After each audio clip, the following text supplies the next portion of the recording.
Hello, everybody. Welcome back to Esoteric Atlanta. I'm so excited today. I got my girlfriend, my Southern girlfriend here, Angie. Angie, how are you doing I'm today? good. I'm really good. I'm really good. I feel very rejuvenated. I've been up to the lake, and so just got back home last night. Well, it's interesting because the lake you go to, because we're going to talk a little bit about Appalachia today, which It's right, Appalachia, it's right at the bottom of that, and I feel like there's something, really, really creepy about the whole lake and how the lake was flooded, Lake Burton, how the town of Burton was flooded by the power company. yep, Georgia Power. Georgia Power. Well, Lake Burton, yeah, for those who don't know, and I'm up in that area all the time, and Lake Burton is what they would say a man-made lake. Well, at this point, I'm like, are all lakes man-made at this point? Because are the oceans man-made? Because shit's not adding up. But we're going to be talking about an incredible story that ask and you shall receive, seek and you shall find, knock and the door shall be open unto you. And I think a lot of the research that happens here on this channel it's God inspired. And for a while now, especially since we have been diving into Tartaria and looking at the theory that the real Egypt is actually here in the southeast, I've been noticing on the hieroglyphics from Egypt that we see white people, we see brown people, we see black people, but we also see blue people. And you guys have heard me speak of this a lot because we know that Egypt, or the land of Kim, was the leftover Atlanteans. And we know that from the Emerald Tablets as well. And so I have been saying that over and over and over again, like, where the hell are the blue people? You have been saying that for a long time. I look back at my childhood and I'm like, how come nobody ever pointed this out that there were freaking blue people in these hieroglyphics from Egypt? And we know like the deities in Hinduism are always blue. And we're told that they're blue because they take the poison from mankind. It's funny, I'm wearing a blue shirt. Angie's in her blue room. That was not planned, guys. It just is what it is. But before we get into the story at hand, because Angie did it. Angie found the blue people. She found them.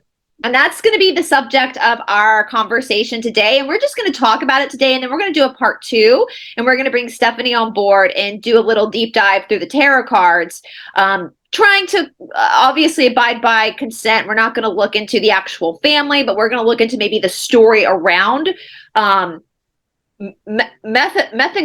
I hope I'm saying that right, which is the word that describes why their skin is blue, which I call bullshit on that, but we'll get into that. But before we do so, I want to go ahead because I've said this before. Christmas is literally right around the corner, you guys.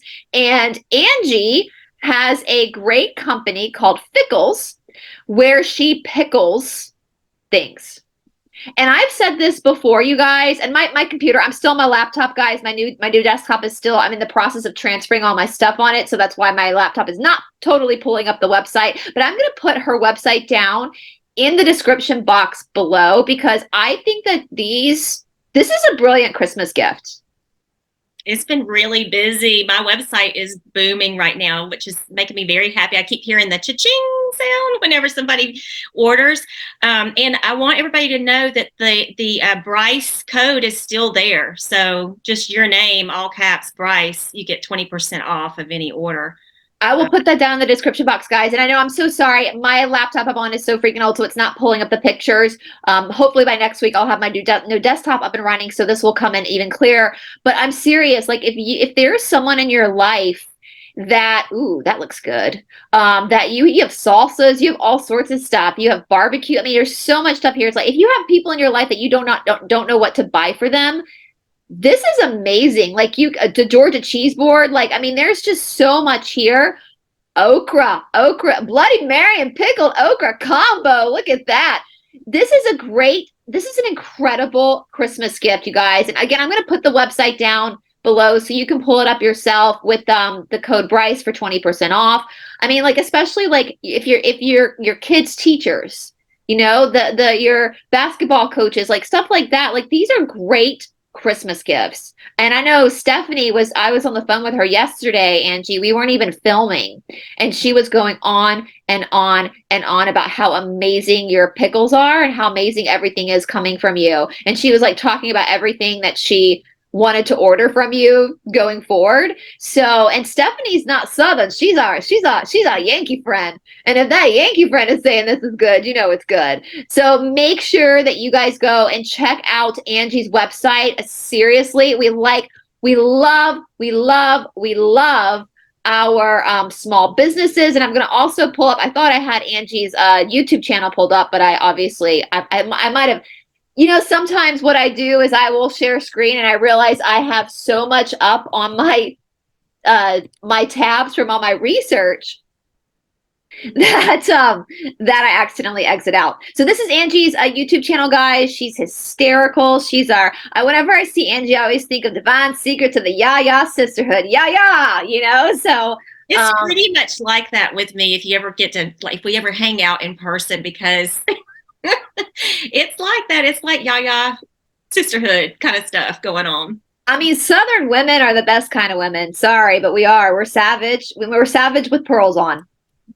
I always say older Southern women, way older than Angie and myself, but older Southern women are the most savage. As I've said before, if an old Southern lady tells you you look healthy, she called you fat. Oh, honey, you look so healthy. Mm-hmm. She called you fat. And of course, we know the bless your heart. Bless your heart. Little old darling heart. That's what my grandma used to say. Bless your little old darling heart. You just got called a dumbass, basically. So if a Southerner says, bless your heart, honey, she just called you. All those people that are still following Dr. F, that's all we'll say, bless their hearts. Just bless their hearts. We should pray for hearts, them. For real. Like, I mean, literally hearts. Bless their physical hearts. That's my favorite, too, is when my mama and her Southern friends get to gossiping and they make it okay at the end by saying, we should pray for them. Pray for them. We should pray for them. I did a little video recently kind of about that. I think you reshared it. I think you did. It was on how I thought that gossip was spell casting. Oh, it totally is. And the Emerald Tablets talk about that. Yeah. I mentioned in it that I really don't want you praying for me. I ask you to. I don't know if that was really, if I meant that exactly the way it came out, but I mean, well, the South, that's what they do. The South, you stand outside of a church on Sunday mornings, and let me tell you guys, because down here in the South, we don't have many Catholics down here in the South. Not many. Mostly Protestants, mostly Baptist, Methodist, Presbyterians. You stand outside on that front lawn when church has been released on Sunday, and you go stand and listen to the church lady speaking, you will hear, it is like a telenovela. You will hear all the town gossip. You will hear who is sleeping with who. You will know everything going on in that town, and they will end it by saying, we should pray for them.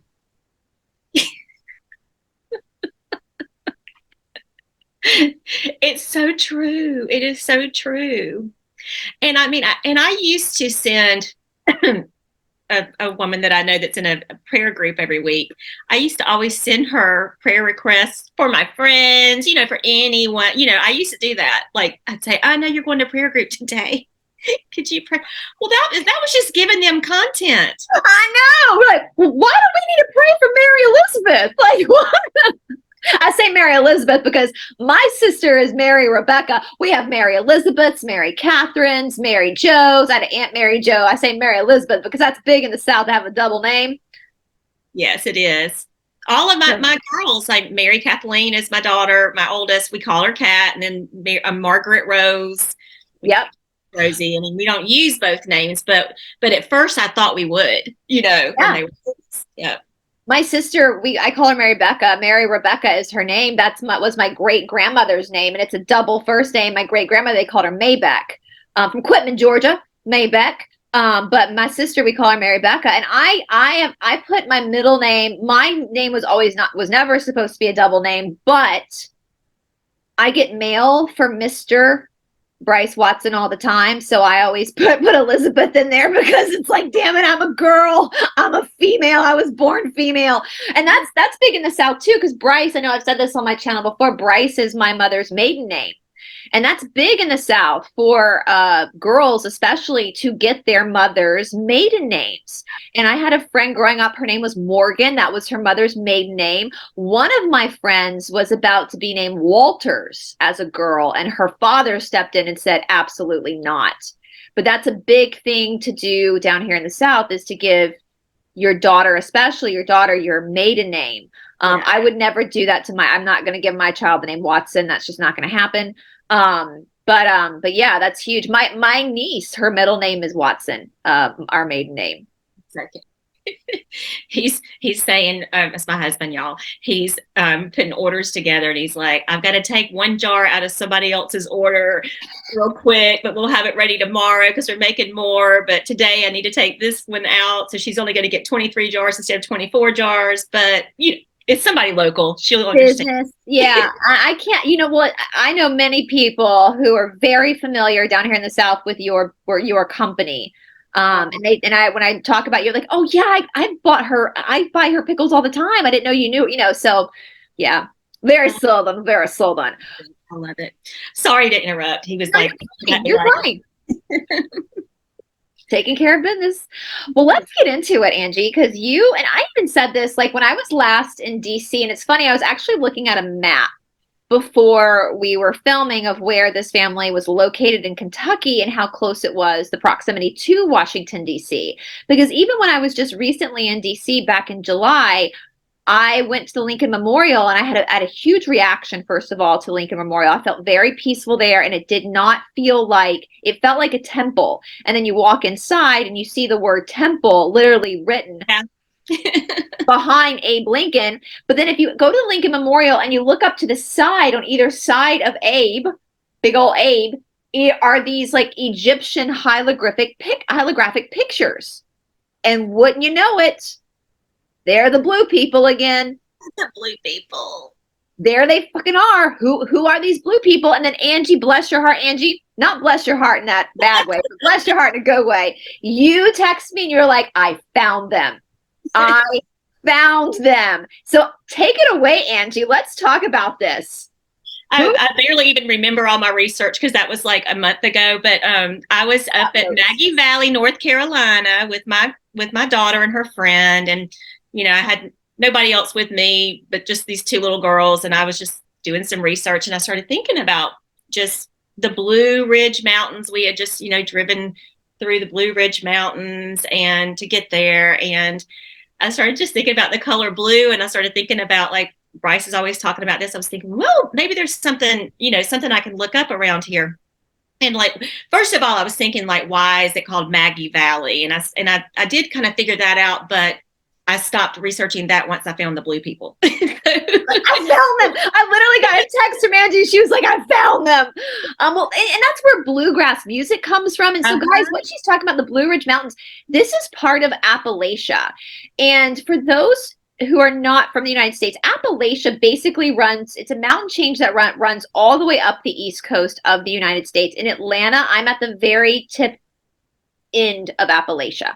We're at the and literally in Georgia, if you're North Georgia is very hilly, and then South Georgia just drops, and it's just plains getting into Florida. And then of course on the coast, you drop into the low country where it just drops into the low country. But Appalachia is in fact the oldest mountain chain in the world. It is the oldest mountain chain in the world. And Appalachia, I mean, that's where the story Deliverance comes from. Squeal like a pig, boy, squeal like a pig. The guy who wrote that book went to my high school. And not when I was there. He's way older than me. Not when I was there. It's also called the Rolling Hills, the Smoky Mountains. The mountains roll because they're so old. And they go all the way up into Canada. Well, it's gorgeous. Appalachia is one, and I will say, hand to God, I've traveled all over the world. I've lived all over the United States. The most beautiful part of the world, in my opinion, is Virginia and Kentucky, where this little story takes place. And of course, Washington, D.C. is right there too. It is breathtakingly beautiful, these mountains. However, though, you get deep into these mountains and you're isolated.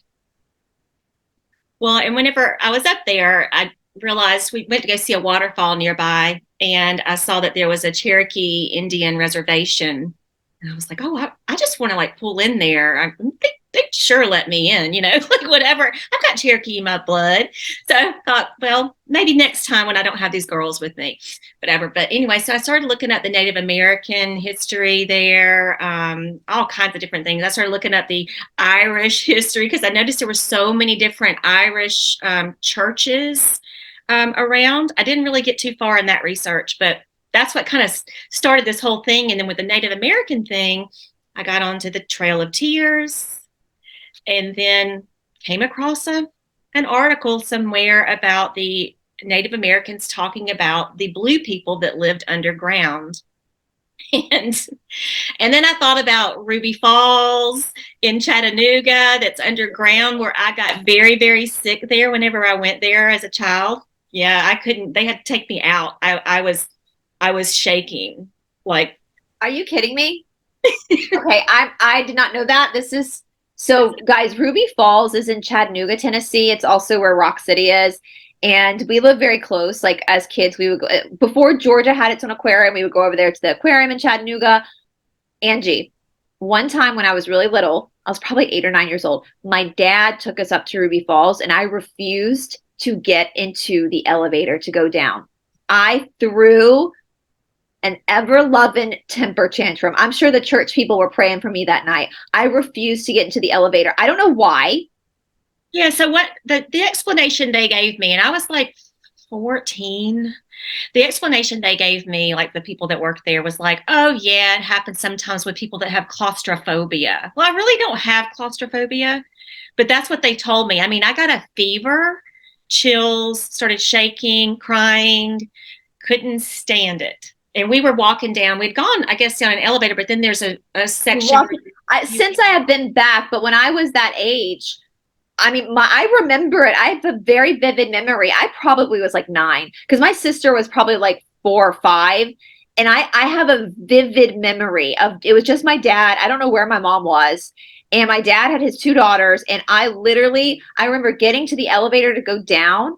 And I did not want to go down there. I did not want to go down there. And at that age, I didn't know why. So that actually, thank you for saying that, because that kind of confirmed that temper tantrum I threw. As a kid, I was a very adventurous kid. I was always climbing trees. There was no need for me to be afraid of a fucking elevator and going down into a tavern. But my dad couldn't, he couldn't take me down there. I was throwing such a temper tantrum. He had to put us in the car and turn around and leave. And I only went back like in my 20s as an adult to see it. To actually go down and see it. When I think about it, I was a little bit younger because it was my 10th birthday, I believe, when we went there. We went to, it was a whole thing. We went Stone Mountain, the Cyclorama, Six Flags, and Chattanooga. So it was like my 10th birthday with my little friend. We were still in South Georgia at the time. But so I started just thinking about all that, and I was thinking, the blue people underground, what? And then I remembered that I got so upset going down underground, and then for those who don't know, Ruby Falls, where we're talking about, is in the Appalachian Mountains. It's part of Appalachia. This is also the Norris Dam episode that we did, where there's an Isis temple there. Right. Yeah, the Norris Dam is there. Again, the name Tennessee. The original spelling of Isis is ESSE. So Tennessee literally means the land of Isis. So they're literally telling you that this is Egypt through the state named Tennessee, because they have to tell you the truth somewhere. So this is all in the same, even though this place in Kentucky is miles away, it's all the same mountain chain.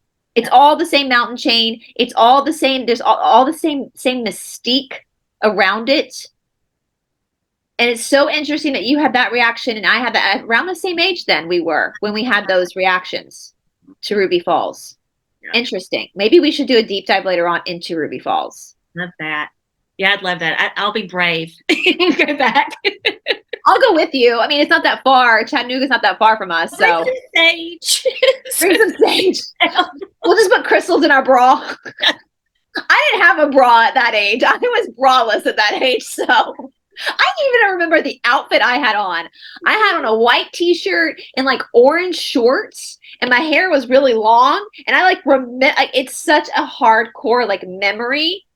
And oddly enough, like if I had done that in most circumstances, my father probably would have spanked me when I got home for behaving that way because we were spanked. But I don't remember him actually punishing me for that. Like I actually remember him being pretty calm and just putting us in the car and leaving. Like I don't remember. So What I remember was being just my family was just like, "Oh, you're just so sensitive," which yeah, I am. I feel everything. So obviously there was something in there. Like I didn't like it. yeah, I mean, and Chattanooga's a big city, so we know big cities. I mean, we're just speculating here, guys, as far as the tunnel system and that kind of stuff.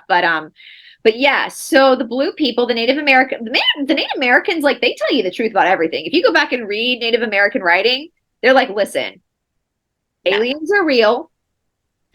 They come through portals. Yeah. And there are blue people underground. There are blue people underground. um, We should pray for them.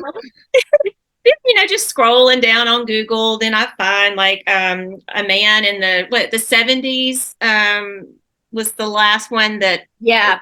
documented that did he die in the 70s and Well, I have it all. If you guys want me to, I have all my notes here because I went and looked everything up. So this is the Fugate family. So we'll start with the where we can start, which is with Martin and Elizabeth Fugate. Now, Martin, this is when I saw this, I was like, no shit. ding ding ding. Stuff just keeps getting more and more obvious. So y'all, guess what? Martin Fugate, who was blue, he had blue skin. His wife Elizabeth did not have blue skin, but she carried, we'll get into that in a minute. He was an orphan from France. Ding, ding, ding, ding. This is in 1820. And I am still working on a story about the children's strike of New York City in 1899. We had all those orphans. But I believe that the mud floods, if we're looking at the true history and origins of our people, that mud floods started happening in like the 1700s. And I think they kind of continued for a while. I think the Civil War was part of a mud flood and nothing else. I think that so the 1820, we have this guy named Martin Fugate, who allegedly is a French orphan. Now, if we're looking at the real France, we're looking at Canada. So if he is a real French orphan, then he came down Appalachia from Canada. And we have these things going on in the United States called land grants. And I told Angie before we started filming, I need to actually go deeper into the land grants. What were land grants? Well, they were basically like giving land away to people. And so Martin Fugate claimed land in a place called Troublesome Creek, Kentucky. I really think there are reasons for all the names of places too, like Troublesome Creek, Hazard County. I think it's like in Hazard, something like that in Kentucky. Well, their blue skin is going to cause some trouble for the controllers here in a minute. So Martin had blue skin. And he married a woman named Elizabeth Smith, who was not blue. She looked like us, but she allegedly carried the recessive trait to create the blue skin. So they were married in 1820. They had 7 children. 4 out of their 7 children had blue skin. So methanoglobemia. I totally butchered that. And I've practiced this word like for like 10 minutes before we started filming. Methanoglobemia or something like that is the condition that the doctors at science has labeled for these people. So this is a condition. They considered it an enzyme deficiency where blood has diminished oxygen. And so the blood has diminished oxygen and so it causes the skin to appear blue. Now, if you look at the blood in a bag, so if you're getting blood from somebody with this condition, it actually looks chocolate brown. Okay, that's how it affects the blood. Now, they say that people with this methanoglobemia or whatever, they have certain behavioral characteristics too. So not just blue skin, they also can cause developmental delays. It can cause a lot of intellectual delays, but none of the Fugates had this. So I call bullshit on that. Right. In fact, there were also the Blue Men of Lurgan, Ireland in 1942, who also had blue skin who were treated, and they also did not show any type of developmental. They were just like you and me. It's just their skin was blue, like legit Smurf blue, like not like maybe blue, but like blue, blue, blue. Yeah, there was one man recently died, and he was called Papa Smurf. Yes. That's his name. I saw that somewhere, but Well, let's get into what they tell us. So I watched like a whole breakdown of the family tree. So they claim, the controllers, science claims that the Fugates carried on this blue skin for many generations, for over 100 years, because they intermarried, which makes sense for the fact that they were so isolated in Kentucky. Like no trains went there, no freeways went there at that time, so they had no choice but to like inbreed with each other, and that's why the blue skin kept going. And apparently, from one report I read, is that inbreeding can actually cause this methaglemia or whatever it's called. But listen, I don't believe that. I don't believe that at all. We know, I mean, yeah, don't marry your cousin. We get that. Don't do that. But if you look at like the royal family, where's their blue skin? Like, that doesn't make sense to me. That's not, it's just not adding up. I don't doubt that the Fugates did intermarry because of the location of where they were and just not having a lot of people around. I get that, but I do not believe that that is why the blue skin continued. I also do not necessarily believe that this is an enzyme deficiency, because it doesn't seem to really cause any health problems. Right. I believe that story that the controllers told to put a stigma on this whole group of people, because they are probably very, very special. Well, like, I mean, I was watching something about, like, so in 1960, a man named Dr. Madison Cowan, who was a hematologist at the University of Kentucky, actually went searching for these people. So he's a hematologist, he's a blood doctor. And so he's like, I'm going to study these fucking people. Like, let me find the Smurfs. Like, Gargamel, let's go. Like, where are the Smurfs? And so he found a woman named Ruth Pendergrass, who was a nurse, who actually knew one of the Fugates. And so she said, yeah, and she tells the story that she was working at one of the free clinics in Kentucky, because Appalachia is also, if you look at like Lexington, Kentucky, very wealthy, a lot of horses. Horses are very wealthy pastime in Korea, right? But there's also extreme poverty in Appalachia. That's what drives me crazy about the whole white privilege thing. Go look at white people in Appalachia. They ain't so privileged. I think it goes back to FDR somehow, like where, I don't know where that just came from, but when the national parks, and when they gave these people these jobs or moved them out of their locations and pretty much forced them, they think they're getting a handout, but it's like you're forced to work only like right here. Yeah. I even found like some, there were ladies that rode horseback into these poor areas and brought them books. It's in my notes upstairs, but I forgot when we started earlier than we were going to. I forgot to get everything down. But yeah, I thought that was weird too, because it also said that they weren't allowed to bring the people in this area that we're talking about, like very much science stuff. It was more like biblical things. It was like Bibles and religious things, So yeah, they were called the Pack Horse Women. Anyway, yeah, I got to look that back up. But that will definitely, we'll talk about that in part 6. That's interesting. Remember that for part 2, because in part 2 we're going to pull Stephanie in, because I don't believe shit for shit what they're telling us. I'm giving you guys what they're telling us because that's what a good researcher does. But they also have very dark purple lips, and this only apparently affects, so they say. I personally believe that blue people are their own race, but according to the race, yeah, and you see that on the hieroglyphics from Egypt. It's like, yeah, white people, you got brown people, you got black people, you got blue. I mean, it's just it's like a different race. But according to them, they say that this only affects Caucasians. So they're claiming that the blue people are of Caucasian descent with just this recessive disorder that affects the enzymes, which turns their skin blue. But I'm sorry, y'all. I mean, you can look at pictures of these people and see, yeah, you can see how they might look a little bit white.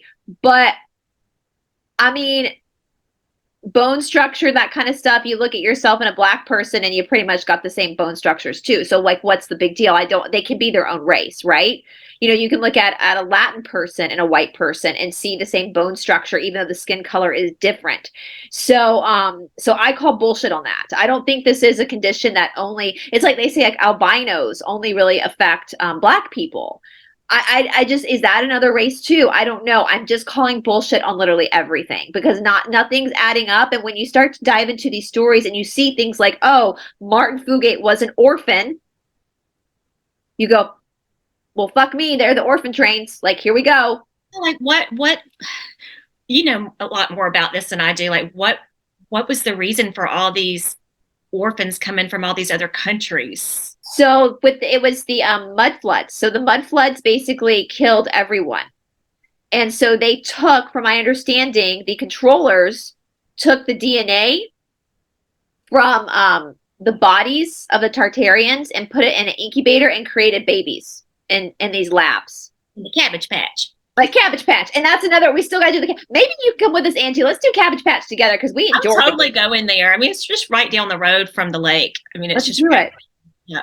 Let's do it. Stephanie, if you're watching this, and we'll come back down, let's go. Because I know we were supposed to do it. When Stephanie was here, it got crazy though, because she was in her education, so we didn't get a chance to do it. Let's go freaking see. So maybe that's what they're telling us with the Cabbage Patch Kids too. I mean, when you watch the Tartarian documentary and they get to incubator babies, that is what really sold me, was when they got to incubator babies. Like, I was like, holy shit, gut punch, because all of the evidence. And you see it especially, so if you look at like the 19th century going into the 20th century, it's all about the orphans. You have Oliver Twist, Charles Dickens is writing about orphans. You've got, I mean, Heidi was a book from Germany about an orphan. And then of course later on in the 20th century, you have Little Orphan Annie. It is all about these kids, these orphans, and they're working in these workhouses, and they blame it on the Victorian age. So the controllers say, well, in the Victorian age, people got so conservative that if a woman got pregnant out of wedlock, she would give her baby up, and that's why, so that she could get married and be in good standing in society. And so that's why all of a sudden you have all these orphans. Well, I call bullshit on that because logically,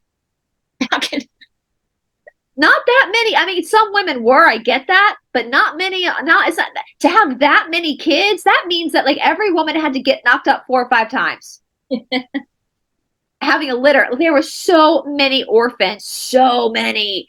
And none of them knew like anything about their place of origin. They were working in these workhouses. They were putting them, that's what the child strike of 1899 was. They were working in the factories. They were working at the butcheries. They were the newsies, you know, extra, read all about it. That's from the children, the 8-year-old, 9-year-old children that were out hawking newspapers for a living. So they were repopulating. Like the Frogmore of the St. Helena Island, like Beaufort, South Carolina area. I put a little thing on my channel a while back about these 3 little immigrant girls that I am pretty sure were orphans, that were the oyster shuckers. And they were talking about how they were they were just like 9, 10, and 11, like just little girls. And they were the oyster shuckers. That oyster company is still in business today, down there around like Defusky, St. Helena Island. Yeah. Oh, and Defusky, that's an island I would like to dive into because. But also, like, I think it connects somehow with, I've been researching into Pensacola, Florida, because when I was doing all like the blue this, blue that, I was like, Blue Angels. They fly over the beach when you're down there. The Blue Angels, that's down there. What are the Blue Angels? Were they like the fallen angels? I mean, like, I don't know. Like what? And then that's Pensacola, where a lot of the first settlers came. Well, that's near New Orleans, which is where I believe Alexandria, Egypt was. So that's And with very Newgate, I read something where he was connected like through the, I can't pronounce the name, the Huguenot. Huguenots. Yeah, Huguenots were Protestants. Yeah, they're Protestant French. So, and that goes into like the Cajun people, which the Cajun people of Louisiana, they were apparently came down from Canada, but shit's not adding up because you guys, like, it's just not adding up. So but the people from Canada that were French, they were coming from France during the war of religions, but then the war between the English and the French popped them out and brought them back down to Louisiana. But I'm calling bullshit because I think Canada is the real France because of the Tartarian maps. So I think these Cajun people down in Louisiana are actually descendants of the real France. And for some reason, they got disheveled and placed down in Louisiana because Louisiana still to this day, I mean, you still see French signs. Like it wasn't that long ago that the government made it illegal for them to speak French in schools in Louisiana. French was such a prominent language for the settlement.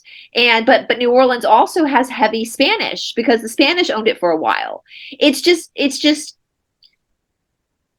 in my mind, because history was one of my greatest subjects, I always excelled in history, and I was so fascinated by it that I never really had to study because I just remembered it. And everything makes sense in a certain pattern. But then when you look at the Tartarian stuff, it just blows it out of the water. Like all of a sudden, what we've been taught is just not adding up anymore. out of the water. The only note that I have down here with me is that there was an anthropologist, Mark S. Miller. He found that there were a former race that were blue, a fifth race that dwelled on an unknown continent in the middle of the ocean between Asia and Europe, had to have been Mu. This race was called the Blue Movians. So a continent that lives that's between Asia and Europe, what's that? Here, Here, yeah, America. Laurasia. You looked into any of that? So yeah, there's this whole like I am infatuated with Appalachia.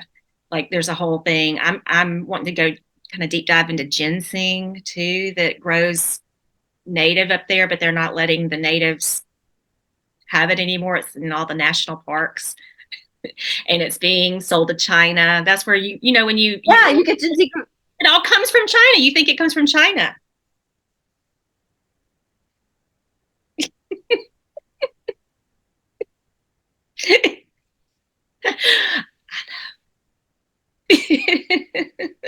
So blue people are native to fucking America, you guys.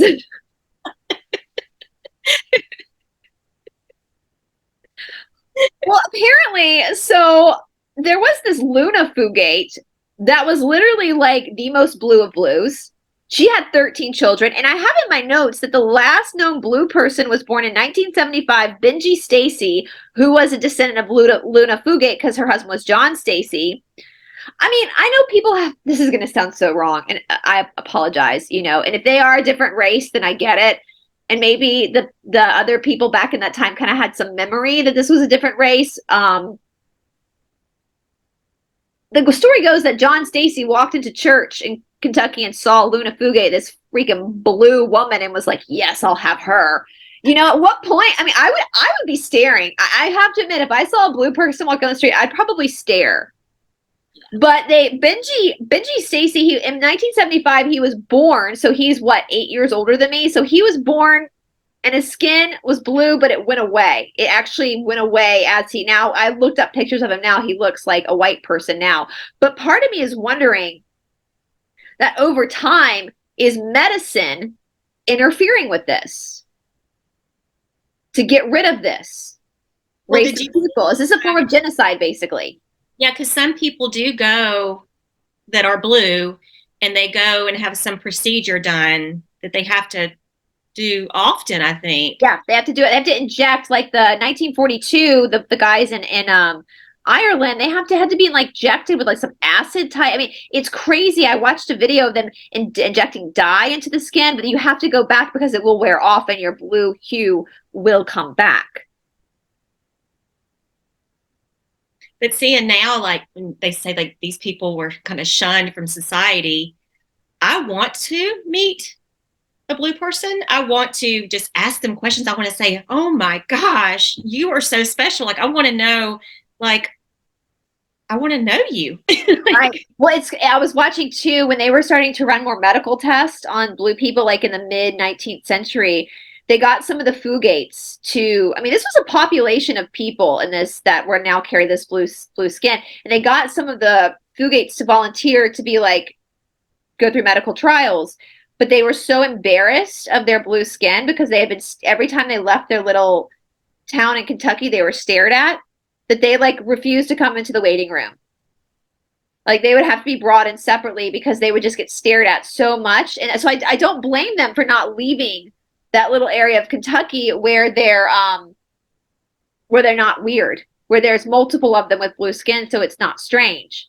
Because it's noticeably blue.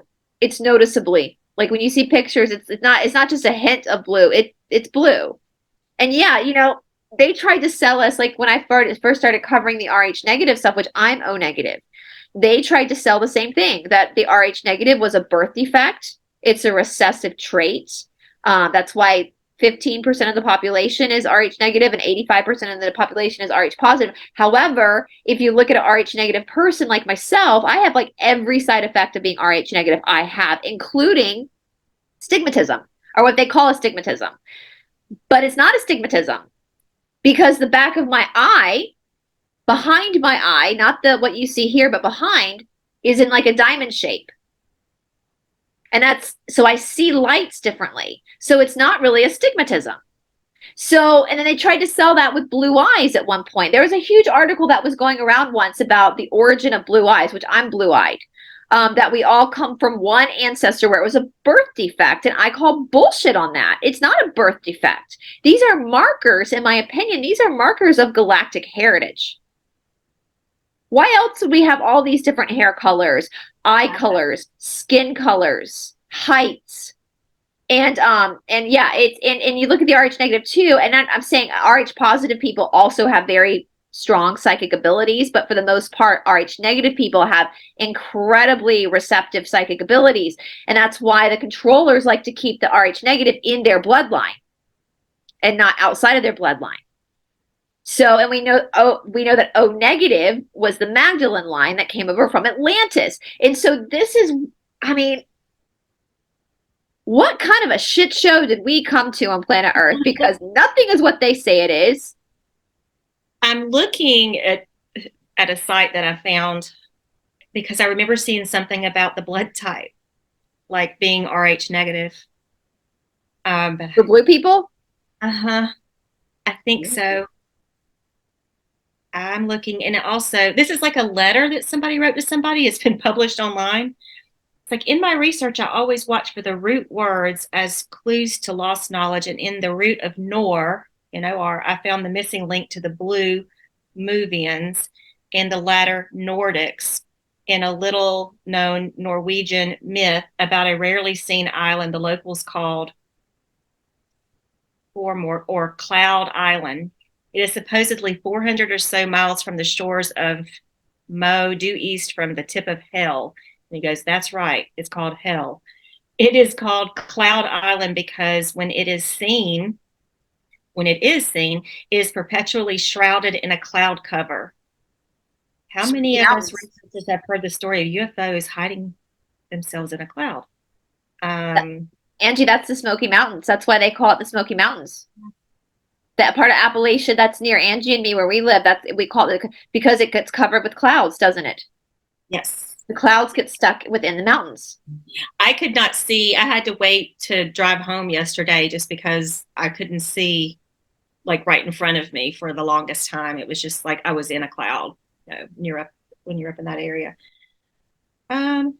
Well, Nordic, we know that, so that also goes back to Atlantis because Nordic people are from the planet Kentuckia, which is not Kentucky, guys. It's Kentucky as a planet.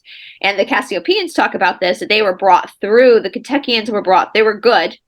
They were a positive planet, but the Draco destroyed their planet too. And so they were brought to Earth as prisoners. And that's the Nordic people. That's what we call the Druids, the Celtics. That's, Scandinavia, the Vikings, those are all Nordic people. And we know that's what Magdalene was. Her mother was Kentuckian. They came through the planet Kentucky and they lived here on Atlantis. And we know that from Thoth's Emerald Tablets that Atlantis, all of us who are descendants of Atlantis, because they used our DNA to repopulate Earth after the mud floods, we all come from Atlantis was made of what they call demigods, because it was made up of the Anunnaki or the Elohim, which are off-worlders. They're words for all our aliens that came to Earth and procreated with the people of planet Earth. So we are all a mixture of whatever was here on this Earth. Maybe the blue people are what is, oh my God. Maybe the blue people are actually from Earth. Mm-hmm. I don't know. And then I was looking into like different paintings, of historical things like Lord Krishna. Yeah, that's in Hinduism. They're all blue. Who, yeah, and he taught Oh. yoga. He was all like Yeah. yoga. Anyway, I don't know. I just wrote down so many things. So and I believe that the Hindu deities are off-worlders as well, because like Lord Shiva, who's also blue, he is responsible for the language Sanskrit, which is a light language. Shivaratri, which is a holiday in India that revolves around Lord Shiva. Lord Shiva is also king of the ganja. So if you're in India over Shivaratri, you will get high because of the amount of marijuana that's being smoked. So yeah, so they brought us, and we know that from the stories of the Bible, from the Watchers, that they taught man how to work with nature. What is marijuana? It's nature. I'm going to find this RH negative somewhere. These notes.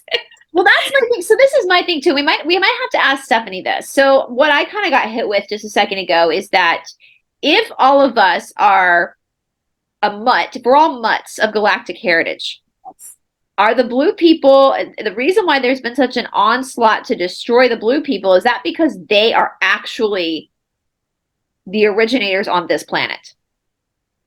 So white people, black people, Asian people, we're not from this planet. Are the blue people actually from this planet? Yeah, and there's a thing here that says several years ago I came across a report done by the British on the Native American Indian. According to the report, who knows? According to the report, the Cherokee talked to these blue-skinned people that lived on the land before the Cherokee. It was reported that the Cherokee wiped them out, but that's just a report. I mean, it makes sense. It literally, because this battle, I mean, yeah, so it could be an interview I did with Blue Otter. He's a Cherokee Indian. Blue Otter himself, an author of Prophecy Keepers.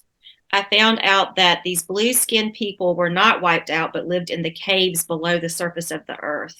They went into hiding. And who better to know these caves under the surface of the earth than people that are actually from this earth? That's what I keep thinking. And the fact that Elizabeth Smith, who was Martin Fugate's wife, she was white, but she carried the gene.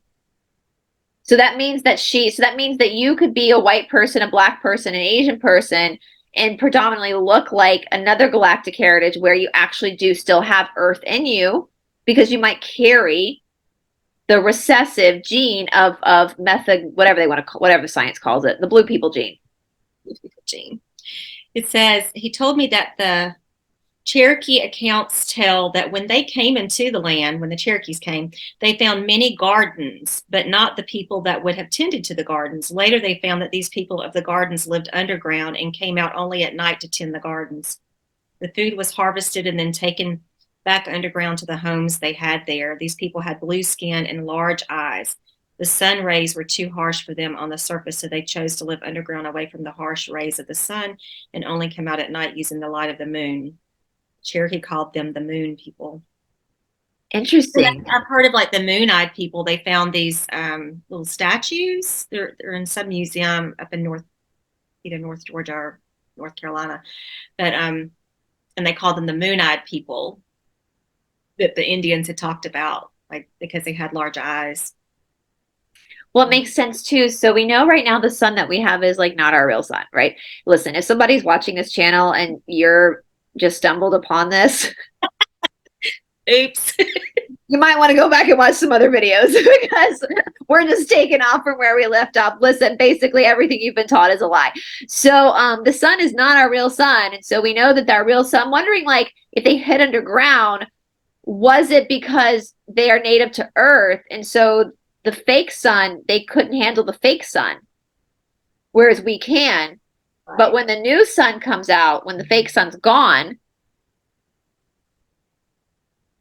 will they be then able to come out and live amongst us? I mean, the Fugates were able to live amongst us, but was it because maybe they were a little bit more diluted? Their skin wasn't as prominent. I don't know. I have no fucking clue. I don't know. This is bless our hearts. Like this is we don't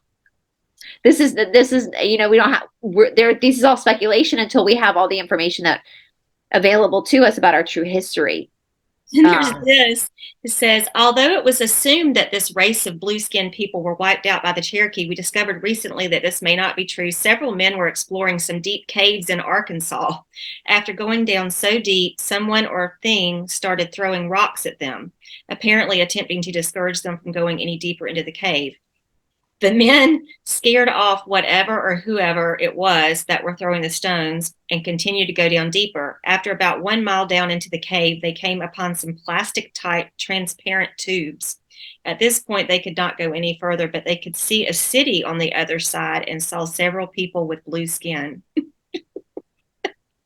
So that would be Agartha as well. And I just looked up, where do the Smurfs live? Where do they live? They lived in the home residence for the Smurf village is the home resident for the Smurfs is located in a forest. The exact location of which is unknown to all but the Smurfs. So guys, keep these questions because we're going to be asking Stephanie in the cards. Like, I want to know, because they have to tell us, right? They have to tell us things. They can't. And I didn't know that the Smurfs were from Sweden. Interesting. Yeah. So I'm gonna ask Stephanie what's the crossover because a French writer. The name Gargamel comes from the work of a 16th century French writer, Francois Rabelais. So this is coming into European folklore. But they have to tell us the truth somehow. They have to tell us. They can't, like the whole name Tennessee, like they can't just like not. That's how they believe they get out of the laws of karma if they actually tell us the truth somehow and we consent to it. So were the Smurfs like telling us that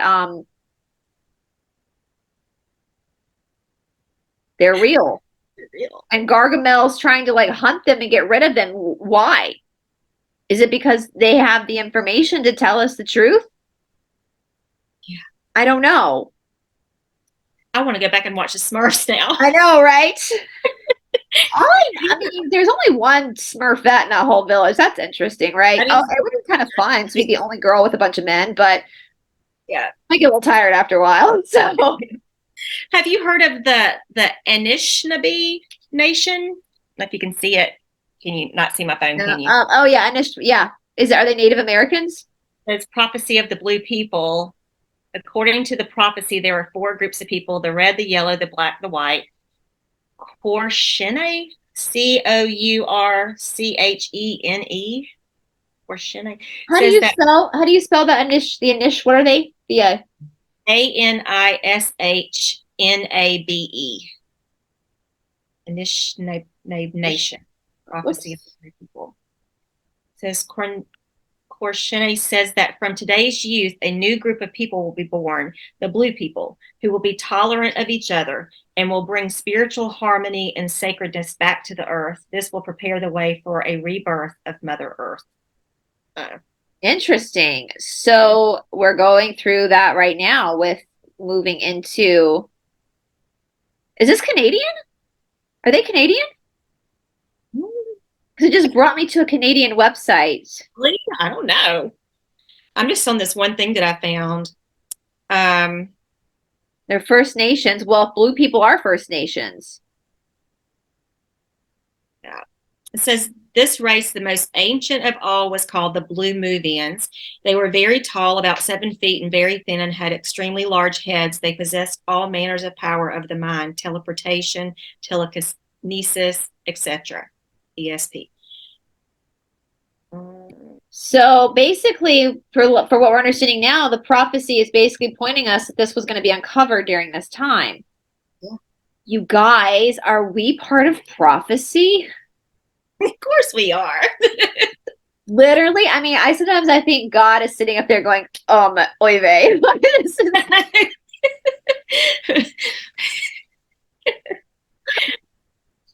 As I blow my nose, I'm like, he's like, oy vey, this is not how I. Seven Fires prophecy. It says in Irish, Scottish, Gaelic, people of African descent were historically referred to as the Fergorum or blue men. People of this race were described as blue rather than as black. Interesting. Well, we have a lot to work with for our part two. I'm actually going to dig deeper into this prophecy. I've got it pulled up here, guys, and I cannot wait. I would love to hear for our friends watching right now. What are your thoughts and your opinions? Because there's a lot here. Yeah. Well, and at first I thought I didn't find anything. I was like, oh, it's a blood disorder. You know, like at first I was like, oh, there's 4 people. And then I'm like, no.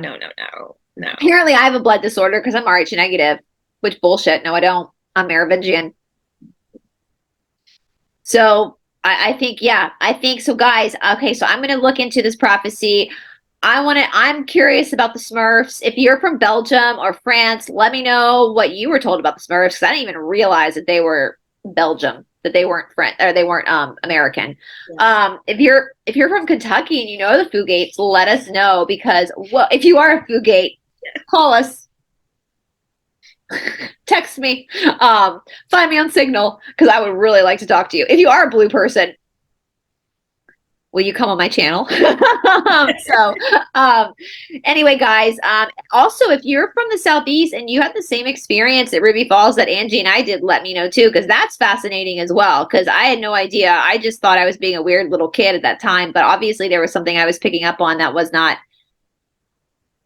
kosher. So, and Angie as well. So let us know, guys. I'm asking, you shall receive, seeking, you shall find, knock, and the door shall be opened unto you. I guess God was tired of me saying all these times, where are the blue people? So finally he was like, they're right there.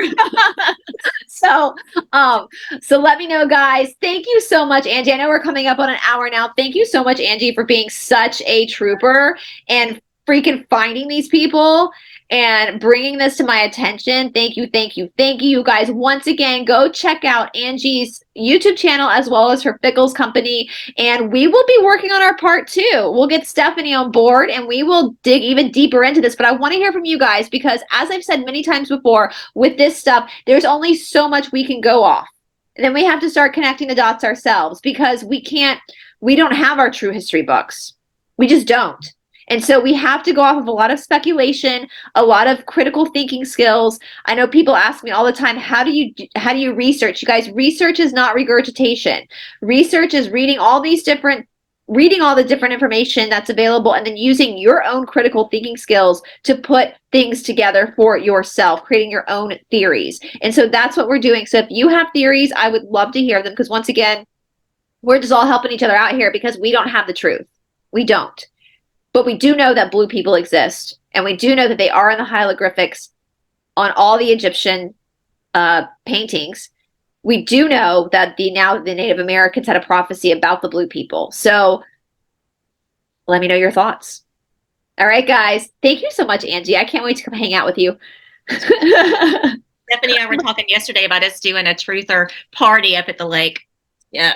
Yeah, well, I told Angie before we started filming. Stephanie and I were talking yesterday about doing a Christmas episode and doing like a Christmas party on Zoom and stuff. So we'll let you guys know about that. So yeah, guys, but yeah, let us know, and we will talk to you soon, guys. Bye, everybody.